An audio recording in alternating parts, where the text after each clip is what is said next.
Bonjour à tous et bienvenue à cette présentation sur Wrike, la solution de travail collaboratif en ligne. Mon prénom est Cédric et je serai votre présentateur aujourd'hui. Je suis responsable réussite client ici chez Wrike et mon rôle est d'aider les clients au quotidien à tirer le maximum de la solution. Alors, quel est notre agenda pour aujourd'hui ? Nous allons avoir une vue d'ensemble de la solution et expliquer les fonctionnalités principales. Nous allons commencer par voir les vues globales du logiciel, puis nous exposerons la structure en arborescence faite de dossiers, projets et tâches. Ensuite, nous verrons les différentes vues spécifiques et leurs plus-values, pour finir par les formulaires de demande. Mais commençons tout d'abord par se demander quelles seraient les difficultés qui pourraient vous inciter à utiliser Wrike. Afin d'en avoir une idée précise, nous envoyons des études d'opinion à nos clients afin de connaître leurs difficultés, ce qui nous a permis d'en tirer des grandes lignes. Nous pouvons remarquer tout d'abord qu'il existe une faible visibilité, qu'il existe des efforts déconnectés et trop de meetings. Comme vous ne savez pas vraiment ce que font vos collègues, vous avez besoin de rattraper le retard en organisant beaucoup de meetings. Également, trop d'emails et vous avez toujours besoin de rechercher les informations auprès de vos collègues, ce qui peut devenir extrêmement chronophage. Dans ce sens, Wrike vous aidera à organiser votre travail en gardant les tâches, calendriers, discussions et fichiers dans une seule solution partagée, en synchronisant les employés sans s'inquiéter de la taille ou de la location de chaque équipe, étant donné que tout se passe sur le cloud, en ayant une visibilité claire sur le temps de travail de chaque équipe et leurs tâches, et enfin, en pouvant impliquer les clients dans les projets. Vous pourrez dès lors vous rendre compte des changements dans la façon dont vos collègues et vous-même travaillez. Les membres de l'équipe seront plus productifs, vous pourrez monitorer le travail plus facilement et vous pourrez avoir une visibilité plus claire du travail à effectuer. Vous serez également en bonne compagnie. En effet, beaucoup de grandes entreprises nous font confiance et utilisent Wrike comme vous pouvez le voir. Nous avons aussi de bonnes reviews dans les médias de tech et de business et nous avons gagné des prix ces dernières années. Ceci étant dit, il est temps d'aller dans le nerf de la guerre. Wrike, vous êtes prêts ? C'est parti ! Donc voici votre interface Wrike où vous allez organiser votre travail et en gros passer le plus clair de votre temps. Vous pouvez remarquer en haut de l'interface les différentes vues globales, boîte de réception, mon travail, tableau de bord, rapport, flux, que nous verrons dans une minute, et l'arborescence sur la gauche avec mon exemple de démo structure. Cette organisation de mon espace de travail est peut-être différente de la vôtre. En effet, j'utilise de nouvelles fonctionnalités qui sont disponibles gratuitement sur le lab de Wrike. Allez sur www.wrike.com/labs et installez les fonctionnalités qui peuvent être utiles pour vous. Ok, commençons avec les vues globales. Elles sont au nombre de 5 et je vais vous les présenter les unes après les autres en montrant leurs valeurs ajoutées tout en gardant la vue rapport pour la fin de cette présentation. Commençons par le commencement avec la boîte de réception. Cette boîte de réception vous permet de recevoir les notifications importantes quand vous êtes impliqué dans une tâche. Quand une tâche vous est assignée, quand vous êtes mentionné dans une tâche, quand une tâche est partagée avec vous. Comme vous pouvez le voir dans l'exemple, Michel Simon m'a assigné une tâche et il m'a également mentionné dans une autre. Donc pour celle-ci, celle qui est ouverte, on voit bien que Michel Simon m'a assigné la tâche et m'a également laissé un message. Sur cette tâche-là, Michel Simon m'a mis un message directement, peux-tu te charger de cela, ce qui me permet de recevoir une notification et de me pencher sur cette tâche en particulier. Passons maintenant à l'espace Mon travail. Mon travail, c'est en fait votre espace de travail personnel qui vous permet d'organiser et de prioriser les tâches sur lesquelles vous devez intervenir. Vous pouvez les déplacer et changer l'ordre comme bon vous semble. Comme vous voyez dans l'exemple, j'ai 3 tâches qui sont entrantes et je peux les organiser comme bon me semble. Si par exemple je veux que Finalize Storyboard soit plus tard, je peux tout à fait prendre cette tâche en particulier et réussir à la mettre pour plus tard dans l'organisation de mon travail. Voilà, je peux donc organiser mon travail comme bon me semble et organiser les tâches comme je le désire. Passons maintenant au tableau de bord. Le tableau de bord vous aide à gérer et monitorer vos tâches. Vous pouvez créer votre tableau de bord en utilisant les widgets préinstallés qui permettent de mettre en avant certaines données. Alors, ce que nous allons faire, c'est que nous allons créer ensemble mon tableau de bord. Alors, je vais juste supprimer cet exemple et créons ensemble mon tableau de bord. Vous voyez, vous avez ajouté un widget. Quand on clique sur ajouter un widget, vous avez les différents widgets qui sont déjà préinstallés dans la solution que vous pouvez utiliser. Alors disons que je veux voir mes assignations, que je veux voir mes tâches en retard et que je veux voir mon flux d'activité. Par exemple. Voilà. Donc là, vous aurez mes assignations, donc mes différentes tâches, les tâches en retard, heureusement que j'en ai pas pour l'instant, et également mon flux d'activité pour voir si pour voir les différentes notifications des tâches pour lesquelles je suis impliqué. Vous pouvez organiser votre flux, votre dashboard comme vous le souhaitez.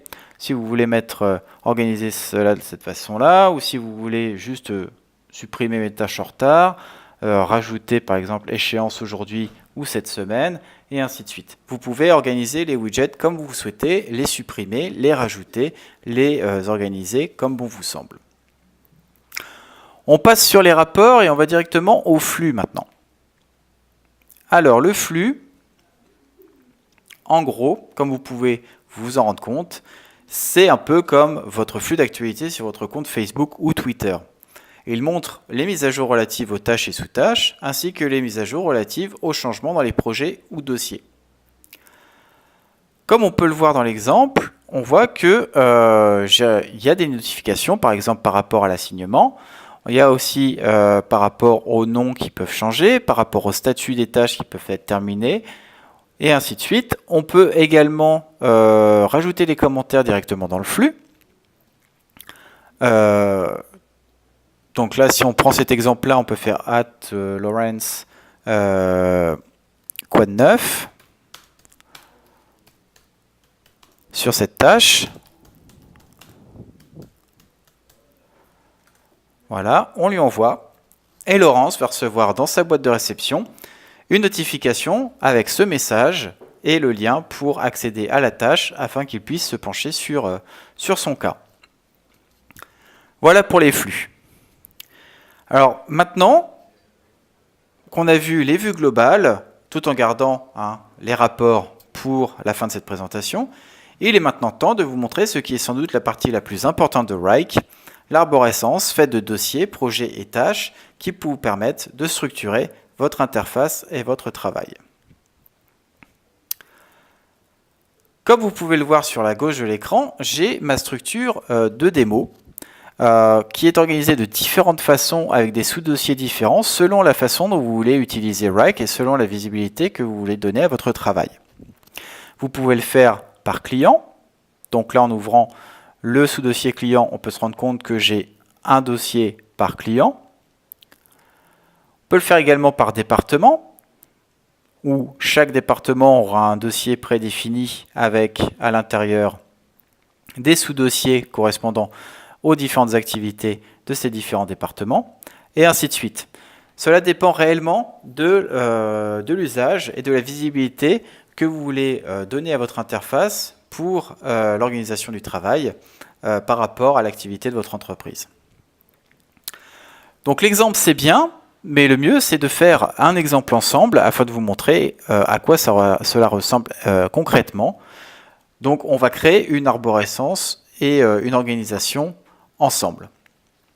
Alors pour la petite info, je suis sur le point de me marier fin juin et comme vous pouvez vous en douter, ma fiancée et moi-même avons beaucoup de préparations à faire. Afin d'éviter les frictions et du stress inutile et faire en sorte que cette union ait toujours lieu, nous avons décidé d'utiliser Wrike pour différents aspects de la préparation comme la musique, le traiteur, la réception et ainsi de suite. Donc ce que je vous propose, c'est de m'aider à organiser par exemple la musique pour le mariage. Alors ce qu'on va faire, c'est qu'on va cliquer sur le petit plus et on va créer un nouveau dossier que l'on va nommer mariage. Voilà, il est créé.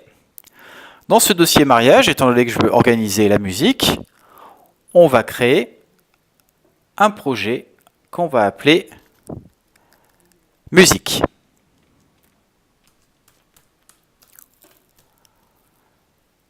Voilà. Et dans ce projet musique, on s'est mis d'accord avec ma fiancée pour avoir 2 groupes de musique, un pour l'église et un autre pour la réception de soirée. Donc ce qu'on va faire, c'est qu'on va cliquer sur ce projet musique et on va ajouter un nouveau projet que l'on va nommer église. Voilà. Et un deuxième que l'on va nommer réception, par exemple.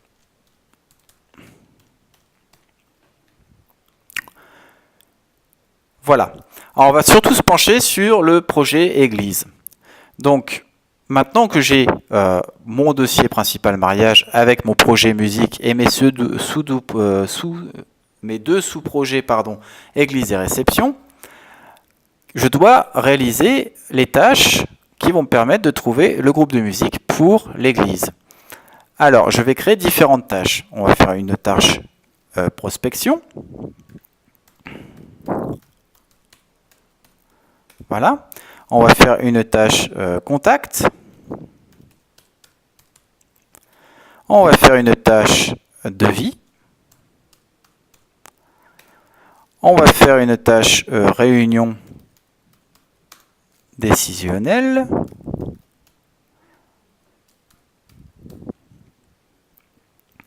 Parfait. On va faire une tâche paiement.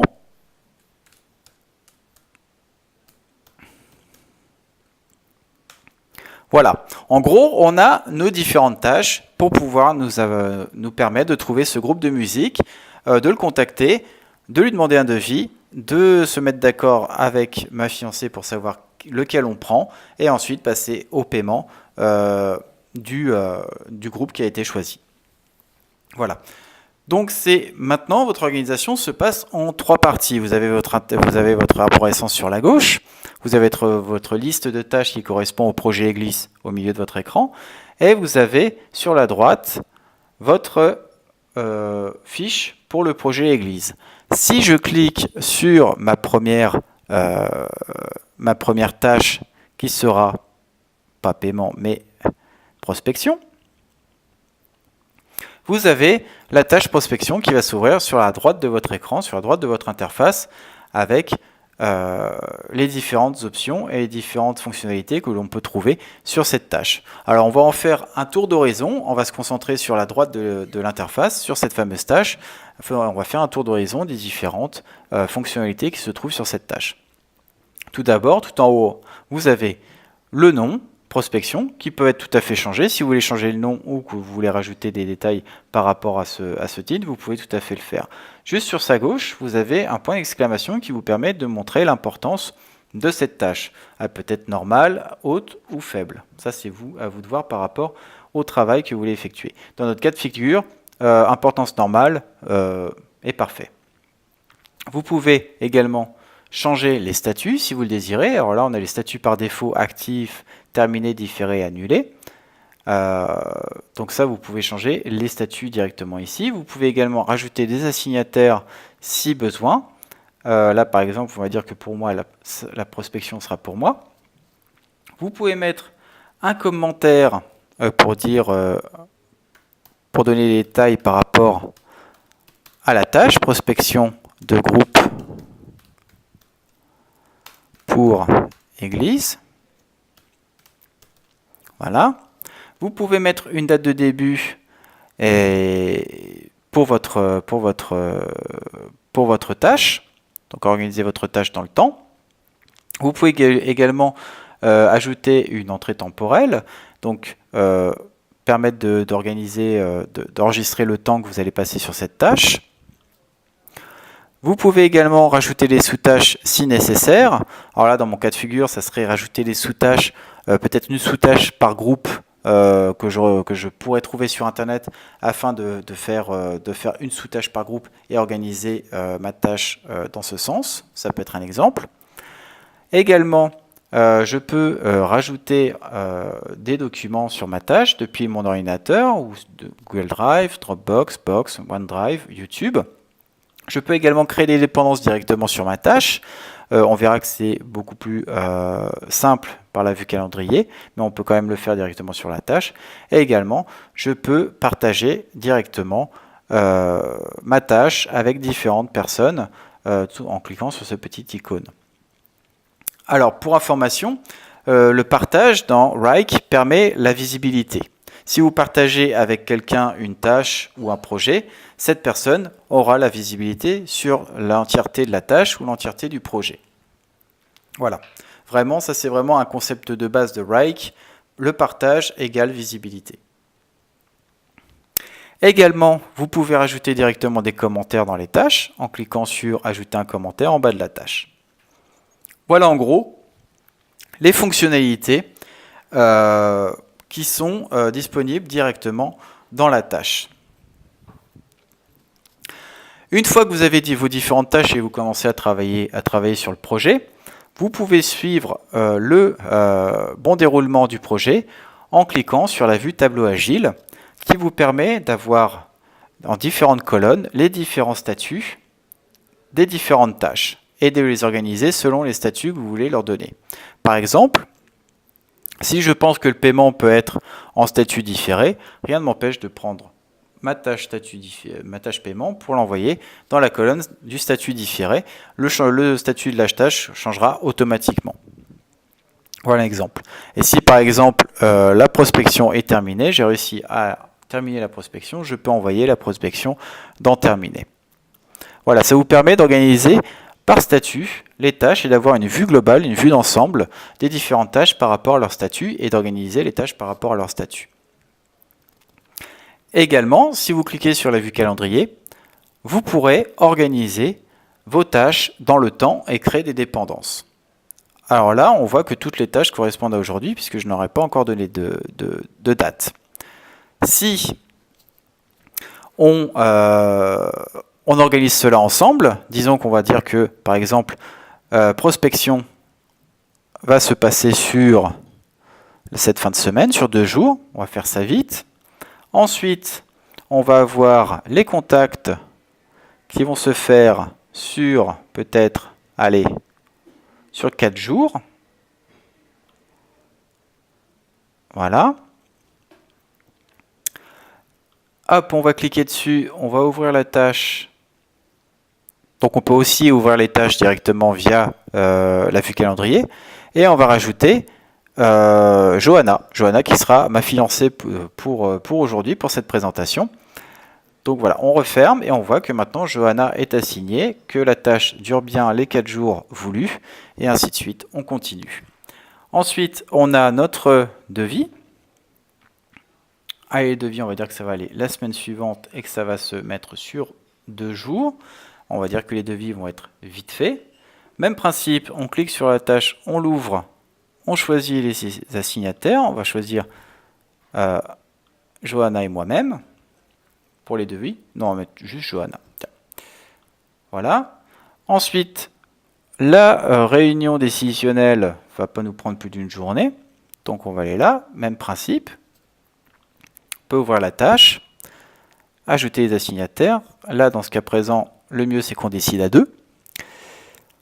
Et enfin, une fois qu'on a décidé, on a le paiement qui va s'effectuer par la suite. Et disons que le paiement sera fait. On ne sait pas encore, on verra plus tard. Une fois qu'on a l'organisation dans le temps, on peut créer des dépendances. Alors je vais créer des dépendances entre mes différentes tâches, ce qui sous-tend que prospection doit être finie avant que contact puisse commencer. Même chose, il faut qu'on ait fini d'avoir tous les contacts. Il faut qu'on ait fini d'avoir tous les contacts pour pouvoir ensuite avoir tous les devis. Une fois qu'on a tous les devis, il faudra qu'on ait tous les devis pour pouvoir effectuer un paiement. Et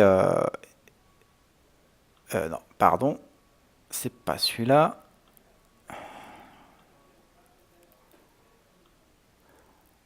Ensuite, il faudra qu'on ait tous les devis pour pouvoir avoir la réunion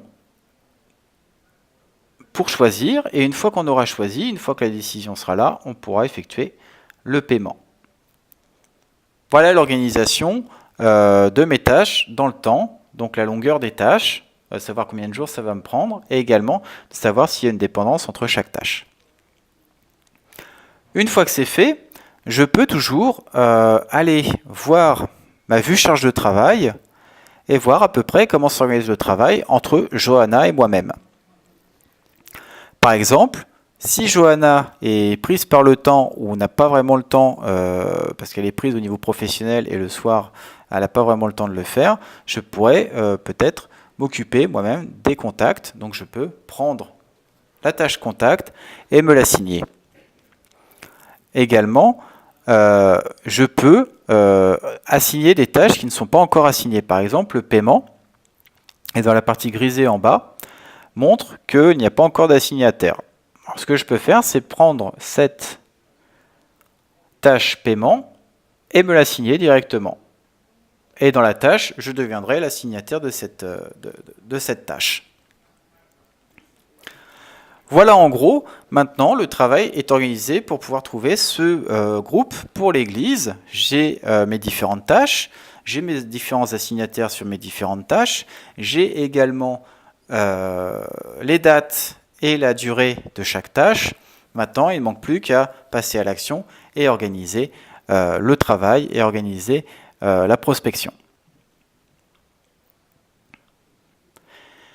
Également, pour me tenir un peu au courant de ce qui se passe durant la bonne marche de ce projet, je peux aller faire un tour dans les rapports et créer un rapport qui me permettra d'avoir une idée à l'instant T du bon déroulement de mon projet Église.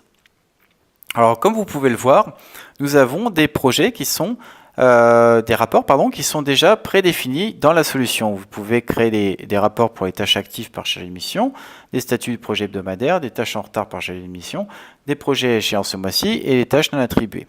Mais vous pouvez également créer des rapports par vous-même directement. Alors là, on va prendre les tâches, on va prendre mon dossier mariage, on va prendre en chargé de mission moi-même ainsi que où est-elle, Johanna? On va prendre une mise en page en colonne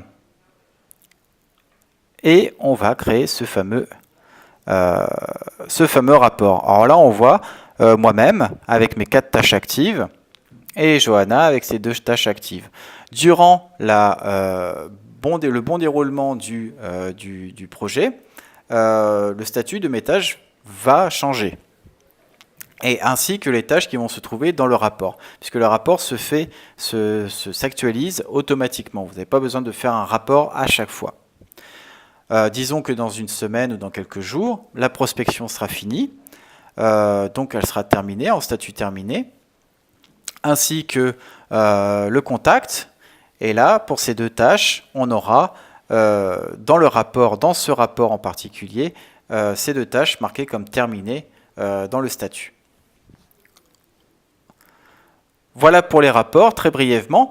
Également, dernière chose que je voulais vous montrer aujourd'hui, ce sont les formulaires de contact.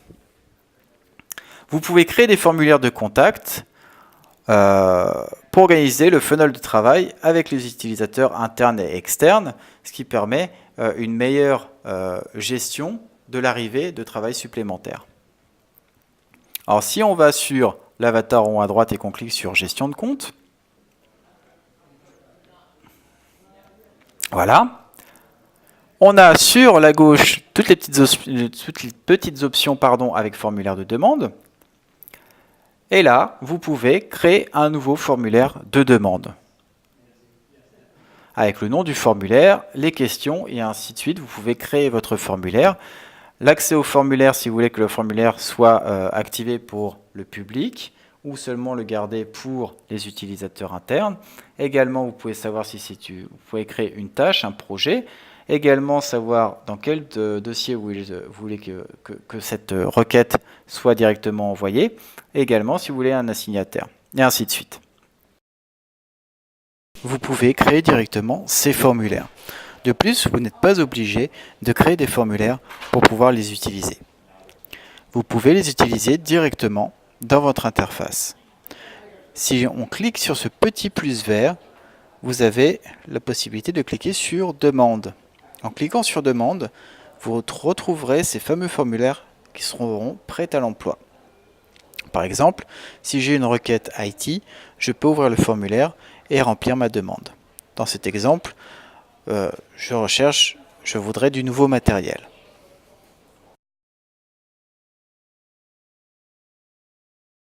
Voilà en gros ce que je voulais vous présenter aujourd'hui. En tout cas, pour moi, ce fut un réel plaisir et j'espère que pour vous, vous avez pu avoir une vue d'ensemble de la solution et que cette présentation vous a plu. Je vous souhaite une excellente fin de journée. Merci.